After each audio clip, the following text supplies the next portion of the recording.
Okay, forward.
Face au contrefort des Alpes-Maritimes, Villefranche-sur-Mer nous accueille au pied de sa citadelle médiévale.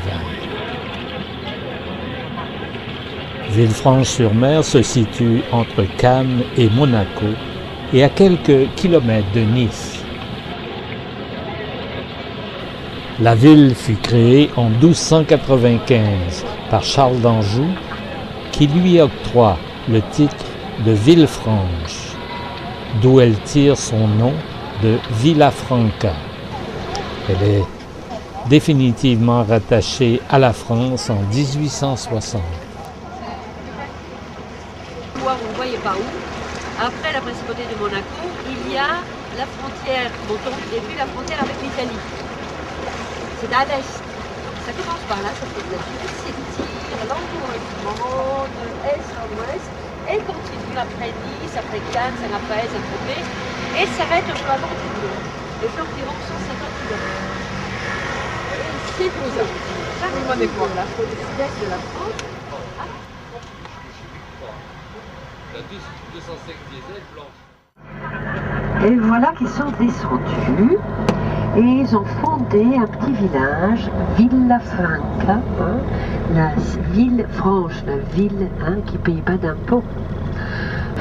Donc Nice et le comté de Nice, donc Villefranche inclus, se sont séparés de la Provence pour Piémont, la Ligurie, et puis deviendront avec le temps les premiers rois d'Italie.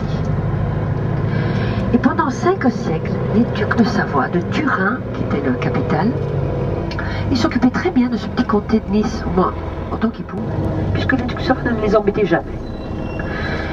Et ils avaient une grande frousse, c'était les invasions ennemies organisées par les rois de France, qui n'ont pas fait la France en un jour, bien entendu. Ils ont commencé au 7e siècle autour de cette partie qui s'appelle... Et ils essayaient chaque fois il y avait des invasions. Et on va voir, suite à une de ces invasions, qu'est-ce qui s'est produit. C'est intéressant. Bien, donc pendant qu'on prend la route et qu'on laisse notre jambe, et là on prend une direction vers l'intérieur d'un magnifique qui appartient aux franciscains. Et pas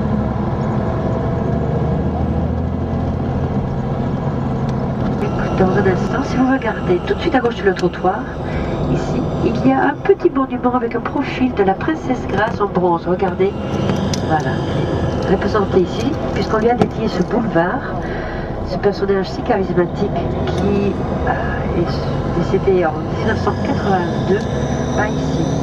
Ce boulevard et donc le petit monument a construit ensuite des villas au Cap Ferrat. Et c'était encore des rois comme Léopold II. Puis arrivait le monde du cinéma, Léopold II tient jusqu'au cap que vous voyez là au fond, qui est le frère jumeau, presque on peut dire, du Cap Ferrat. Mais celui-là au fond s'appelle le Cap d'Antibes. Et d'ici la baie des Anges s'étire avec dans son milieu une plateforme sur la copie de celui qu'il avait quand il était à Bombay. Voilà, le résultat est là. Vous l'avez vu? C'est le château du